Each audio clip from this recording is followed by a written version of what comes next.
Hey, this is Rob Doyle. I just want to talk to you for a sec about Quizizz. It's very similar to Kahoot. The big difference is that in Kahoot, from the student standpoint, they're only seeing colors and shapes on their screen. They don't actually get to see the question and the answer choices. And this allows them to see the question and the answer choices, but it's also self-paced. All the students are taking the quiz at the same time because the teacher unlocks the quiz and all the students are competing against each other. However, they can kind of answer at different speeds and move on to the next question at their own speed. But they are seeing a scoreboard and it's competitive. I find that a lot of my students really like Quizizz better than Kahoot just because of their ability to see the question and the answer choices and to not feel quite as rushed about answering quickly, but more focused on answering right.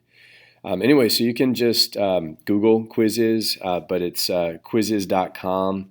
And that's Quizizz. And when you go to Quizizz, you're going to click Get Started, and you're going to need to create an account. I'm just going to go ahead and sign up with Google. I already have an account created, and so we're just going to kind of skip the account creation part of this. But when you finally log in, you'll see a screen that looks like this. And you can search for different types of quizzes that might be part of your content or just fun quizzes. When you find a quiz, I'm just going to click on this World Cultures Pre-Assessment, and you decide you like it. You can click on this button that's Live Game, and up on your screen, there's going to be a game code for students to enter, and then they can kind of join the game. And then when all of your players have joined, you can start the quiz, and then that's when they see on their individual screens all the questions start to pop up. I'm just going to show you what it looks like maybe from a student perspective. I'm going to hit solo game right here, and I'm just going to start it.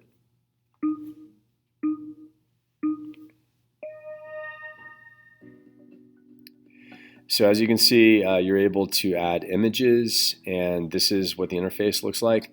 What part do consumers play in the free enterprise system? I'm just going to randomly choose answer 4, and I'm right.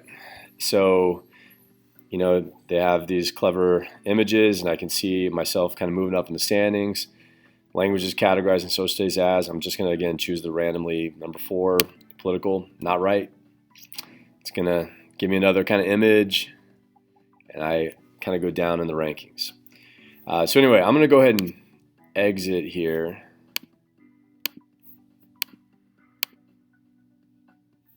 And I'm just going to go back to Quizizz and start over. It's just so you can kind of see me make a quiz. So if I was wanting to make my own quiz as opposed to using a pre-existing quiz, I would come right here and click Create a New Quiz. And I'm just going to call it .quiz.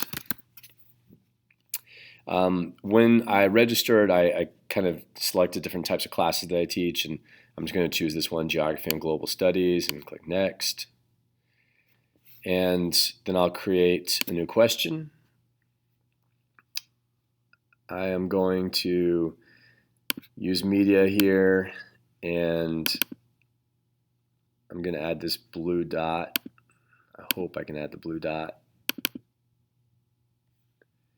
And it's just going to say, what color is this dot? And we'll say blue, green, red, yellow, and click Save. I'm sorry, I need to click on this to indicate that the correct answer is blue. Maximum amount of time that they have is 30 seconds, although I can change that. And then I'm going to click Save.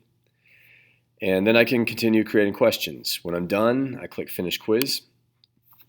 You need an image, and I'm just going to go back to that blue dot.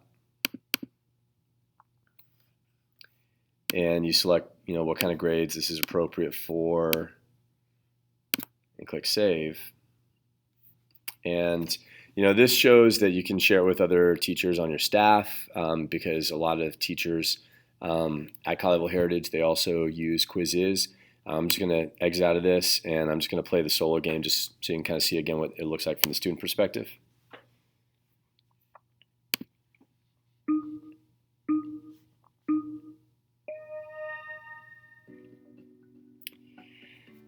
And so I'm going to choose blue.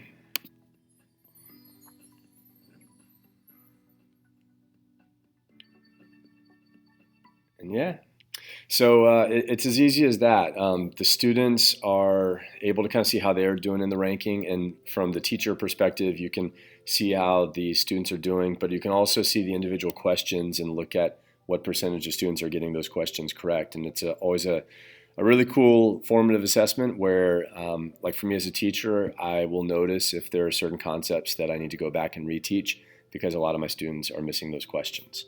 Anyway, I just wanted to tell you really quick about Quizizz. Again, you can find it at Quizizz.com. Again, very similar to Kahoot, except it's just going to look a little bit different from a student perspective and make it a little bit more individual for them, as opposed to them, having to look at your screen and then really race to hit their answers. All right, thank you.